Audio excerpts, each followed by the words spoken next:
Hello नमस्कार, स्वागत आहे तुमचं आपल्या नवीन एका व्हिडिओमध्ये। तर आज आहे साईच्या शाळेची पालखी। कालच्या व्हिडिओमध्ये जी तुम्हाला दाखवली होती ती वस्तीतलीच शाळेची पालखी होती आणि आज साईच्या शाळेची पालखी आहे। तर त्यांना त्यांचे जे टीचर आहेत त्यांनी उपवासाचेच पदार्थ डब्यासाठी आणायला सांगितले होते। तर या इथे मी खिचडी करून घेत आहे आणि खिचडी करताना आपण नेहमी म्हणजे मी तरी वेगळी पद्धत वापरते। पद्धत म्हणजे काय तर त्यामध्ये जिरीचा आणि कोथिंबीरीचा वापर अजिबात करत नाही, कारण की आपल्या इकडे उपवासाला कोथिंबीर आणि जिरी अलाउड नाही। तर म्हटलं चला आज उपवास नव्हता, फक्त डब्यासाठीच खिचडी द्यायची होती, तर म्हटलं चला अशी करून पाहूयात, चवीला देखील ती कशी लागते। तर या इथे मी मस्तपैकी आपण घरी केलेलं गावरान तुपाचा वापर केलेला आहे। त्यामध्ये जिरीची फोडणी दिली आणि नंतर मिरच्या घालून घेतल्या।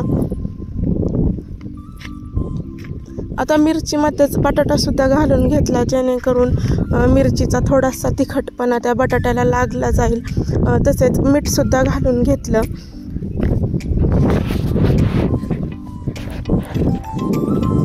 मीठ घातल्यानंतर आता त्यामध्ये साबुदाणा घालून घेतले आणि जो आपण कूट केला होता तो सुद्धा घालून घेतला। कूट मी आदल्या दिवशीच करून ठेवला होता, कारण की लाईट कधी जाईल हे सांगता येत नाही। लाईट नाही गेली तरी डिम लाईटचा भरपूर असा प्रॉब्लेम गावाकडे असतो, त्यामुळे मी कूट आदल्या दिवशीच करून ठेवला होता।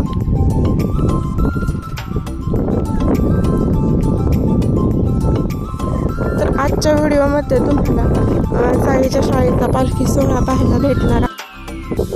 तर या इथे आपली मस्त अशी खिचडी तयार झालेली आहे। आता साईला सुद्धा खायला दिली आणि डबासुद्धा त्याचा पॅक करून दिला। तर त्याची शाळेची बस आली होती, तर मस्त त्यामध्ये मुली ज्या आहेत त्यांनी छान अशा नटल्या देखील होत्या। तर या बसमधूनच त्यांना शाळेकडे जायचं होतं। पालखी यायला तर आमच्या इकडेच येणार होती, पण सगळ्या मुलांना आधी त्यांनी शाळेमध्येच बोलवलेलं होतं। तर छान अशी विठ्ठल रुक्माईची त्यांनी मूर्ती जी पेंटिंग आहे ती सुद्धा तयार केलेली आहे। आणि या इथे आता मंदिरात आल्यानंतर मुलांचे डान्स वगैरे ते घेणार होते। तर या इथे तुम्ही पुढे कंटिन्यू पाहू शकता, खूप छान पद्धतीने मुलांनी देखील डान्स केलेले आहेत।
तर अशा पद्धतीने मुलांचा छान असा डान्स देखील सादर झाला।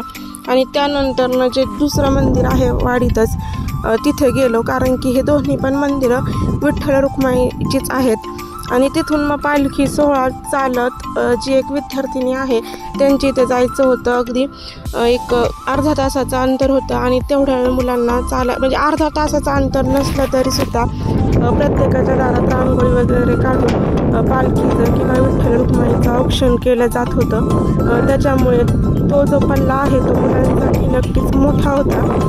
पण मुलंसुद्धा अगदी टाळ वगैरे वाजवत बिनधास्त चालत होते, कारण की त्यांना हे सगळं नवीनच असतं. मुलं अगदी निरागस सगळे हे पाहू शकता किती छान अशी दिसत आहे. आणि पालखीचं दर्शन घेण्यासाठी एक आजीबाई देखील तिथे आल्या होत्या. अगदी ज्या त्यांच्या टीचर आहेत, टीचरचा स्टाफ देखील अगदी प्रेमळ आहे. त्या आजीबाईंना घेऊन तिथे दर्शनासाठी घेऊन आलेले आहेत.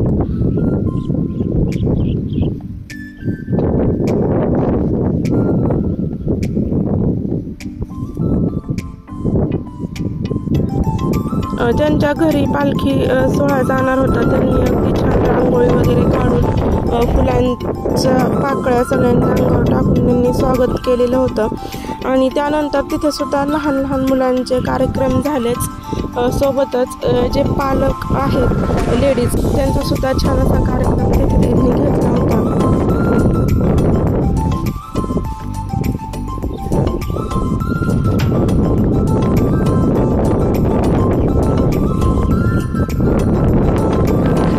कारण की पहिल्या मंदिरात जो डान्स झाला तिथे सगळेच पालक हजर नव्हते. प्रत्येकजण ज्याच्या जसं घर येईल तसं ते पालखीमध्ये सहभागी होत होते.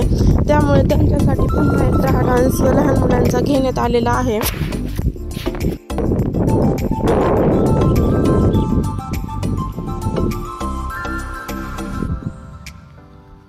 मुलं अगदीच जमलेली होती, त्याच्यामुळे त्यांचा डान्स झाल्यानंतर त्यांना जेवणासाठी बसवण्यात आलं. तर प्रत्येक मुलांनी जे फराळाचं आणलं होतं, कोणी गुडदाणी किंवा लाडू, खिचडी, बऱ्याच जणांनी खिचडी आणली होती आणि चिवडा देखील. तर त्यांनी तो सगळा एकत्र केला आणि मग जसं जेवायला मुलं बसतील तसं प्रत्येक जणाला ते जे सगळं एकत्र केलेलं होतं खिचडी ते सुद्धा दिलं. सोबतच ज्यांची ते पालखी होती त्यांनी स्वयंपाक केला होता. भात, सांबर किंवा जिलेबी ते सुद्धा त्यांना देण्यात आलं. तर अगदी त्या दिवशी मुलांची मज्जाच झाली.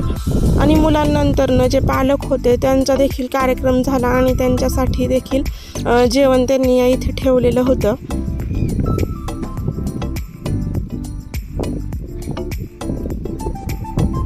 घरी आल्यानंतर पुन्हा जी बाकीची कामे राहिली होती ती करून घेतली आणि दुसऱ्या दिवशीच्या आषाढी एकादशीसाठी लागणारे शेंगदाणे सुद्धा सोलून घेतले. तर असा आजचा छोटासा व्हिडिओ होता.